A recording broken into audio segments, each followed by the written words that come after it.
Hello friends, इस video में हम बात करेंगे jobs after BSc in biotechnology. आखिर आप बीएससी बायोटेक्नोलॉजी करने के बाद कौन कौन सी जॉब्स कर सकते हैं। तो हम इस वीडियो को स्टार्ट करते हैं। जो हमारी फर्स्ट जॉब है वो है एक रिसर्च साइंटिस्ट की। तो एक रिसर्च साइंटिस्ट होता है, उसका काम क्या होता है? उसका काम होता है कि जैसे लैब के अंदर एक्सपेरिमेंट्स करना और जो एक्सपेरिमेंट्स से जो डेटा मिला है उसको एनालाइज करना, है ना। और जो रिसर्च प्रोडक्ट चल रहे हैं उनके अंदर अपना कंट्रीब्यूशन देना in various field like pharmacy हो गया या फिर एग्रीकल्चर हो गया या फिर एनवायरमेंटल साइंसेज हो गया। तो मेनली उसका रिसर्च का काम होता है। आप रिसर्च कर सकते हैं, एक्सपेरिमेंट्स कंडक्ट कर सकते हैं, जिससे आपको डिफरेंट फील्ड के अंदर कंट्रीब्यूशन अपना दे सके। तो जिसमें आपकी एवरेज सैलरी रहती है वो रहती है इनिशियली 4 लाख पर एनम से लेकर 10 लाख पर एनम तक, या फिर मैं इसको बोल सकता हूँ 4 लाख पर ईयर से 10 लाख पर ईयर। और जो स्टार्टिंग सैलरीज होती है वो मे बी अराउंड वेरी करती हैं 4 से 6 लाख पर एनम। और जो की सैलरी होती है ये इंक्रीज़ करती है जैसे आपका एक्सपीरियंस बढ़ता है रिसर्च के अंदर। तो जब हमारी नेक्स्ट जॉब है वो है हमारी फार्मास्यूटिकल सेल्स रिप्रेजेंटेटिव की। तो एक फार्मास्यूटिकल सेल्स रिप्रेजेंटेटिव क्या करता है वो देख लेते हैं। तो ये क्या करता है, प्रमोट करता है एंड सेल करता है अपनी फार्मेसी के products to health care professionals. तो फार्मास्यूटिकल प्रोडक्ट्स लाइक जैसे कि कोई मेडिसिन हो गई या फिर कोई लैब इक्विपमेंट हो गए या फिर कोई मेडिकल इक्विपमेंट हो गए, तो इनकी वो सेल्स करते हैं। उनको हम कहते हैं फार्मास्यूटिकल सेल्स रिप्रेजेंटेटिव। और जो इसमें सैलरी रहती है वो कुछ आपकी वेरी करती है 3 लाख पर ईयर से लेके 7 लाख पर ईयर तक। और इसके अंदर आपके बहुत बार इंसेंटिव्स भी होते हैं, जैसे कि जो सेल्स के हिसाब से आपको कुछ इंसेंटिव प्रोवाइड किए जाते हैं कंपनी की तरफ से और बोनसेस मिलते हैं, है ना, which can significantly increase your earning, जिससे आपकी अर्निंग बहुत ज़्यादा ही वेरी कर सकती है ये, डिपेंडिंग और आपने कितनी सेल्स करी। जो हमारी नेक्स्ट जॉब है वो है हमारी क्वालिटी कंट्रोल एनालिस्ट की।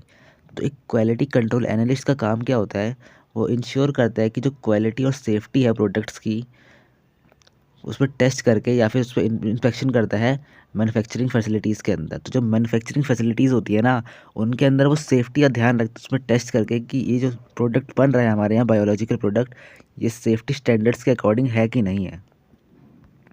तो इसमें की जो एवरेज सैलरी रहती है वो कुछ आपकी वेरी करती है 3 लाख पर ईयर से लेके 8 लाख पर ईयर तक।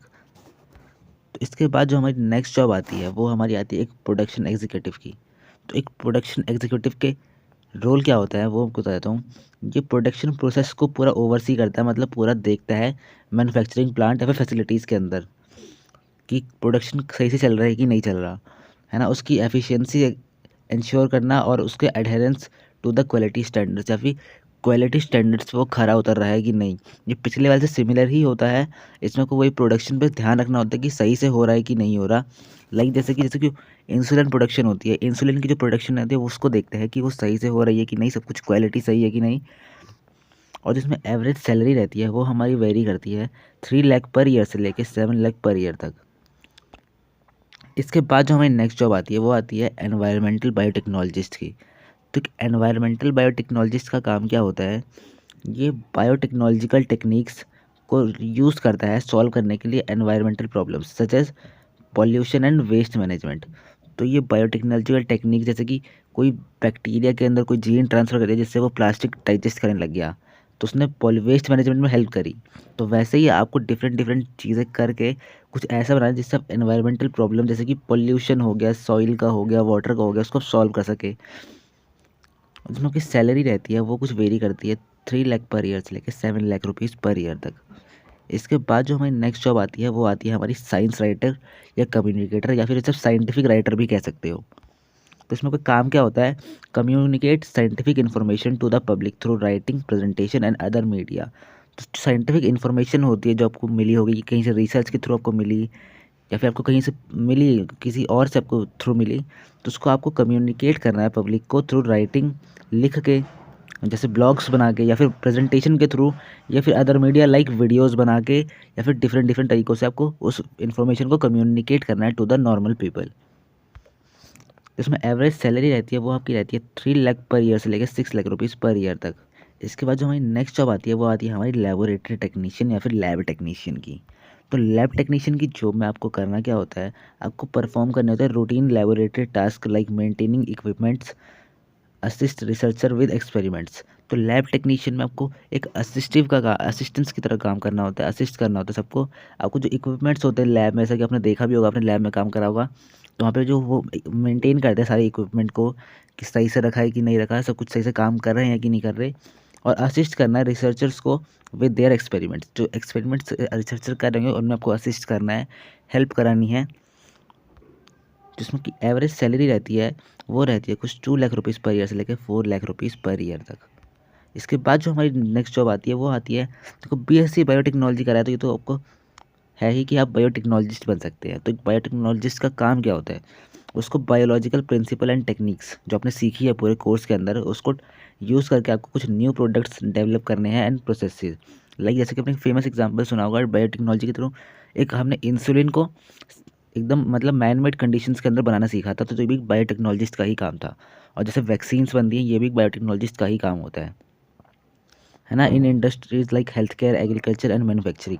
हेल्थ केयर का तो मैंने आपको बता दिया। एग्रीकल्चर में लाइक जैसे कि आपने कोई नई क्रॉप की कोई वैरायटी डेवलप करी, कोई जीन ट्रांसफ़र करके या फिर किसी और तरीके से।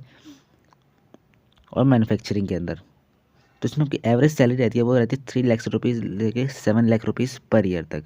और ये बायोटेक्नोलॉजी जैसे कि बहुत ब्रॉड टर्म है, इसमें आप कुछ भी कर रहे होते हो, क्या पता आप कोई बहुत बड़ा काम कर रहे हो, तो सैलरी आपकी वेरी करती है कि आप इस हिसाब से कि आपका रोल क्या है उस पूरे काम के अंदर, कि आप किस पोजीशन पे काम कर रहे हो उस इंडस्ट्री। इसके बाद जो हमारी नेक्स्ट जॉब आती है वो आपकी आती है क्लिनिकल रिसर्च एसोसिएट की।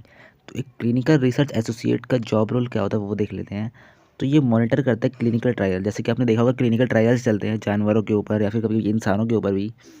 तो उसमें वो जो ट्रायल्स होते हैं उसका डेटा कलेक्शन करते हैं, उस डेटा को एनालाइज करके उस देखते हैं कि मतलब क्या रिजल्ट आ रहा है, और इंश्योर करते हैं रेगुलेटरी गाइडलाइन से एडहेरेंस अपना, कि रेगुलेटरी गाइडलाइन जो उनको मिली है वैसे ही काम सब कुछ चल रहा है कि नहीं चल रहा। और इसमें जो एवरेज सैलरी रहती है वो कुछ रहती है 4 लाख रुपीज़ से लेकर 10 लाख रुपीज़ पर ईयर तक।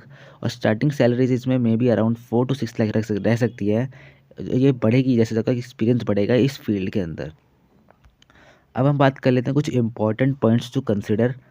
तो जो पहला पॉइंट है कि जो फिगर्स मैंने दी है आपको सैलरीज़ की, ये प्राइमरीली फॉर इंडिया है, क्योंकि आप बाहर की कंट्रीज़ में जाओगे तो वहाँ की कुछ परचेजिंग पावर कुछ और होती है, उस हिसाब से आपकी सैलरी वहाँ पे कुछ और रहती है ना। और तो सैलरी आपकी डिफ़र करेगी, ऐसा कंट्रीज़ में अलग अलग जाओगे, मैक्सिमम कंट्री में इंडिया से तो ज़्यादा ही होती है, तो वही की सैलरी डिफ़र करेंगे। जो सेकंड है आपका वो है कि जो higher end of range of salary है, जो हायर एंड है सैलरीज़ का, वो यूजुअली उनको रिप्रेजेंट करता है जिन्होंने मास्टर्स या पीएचडी कर रखी हो।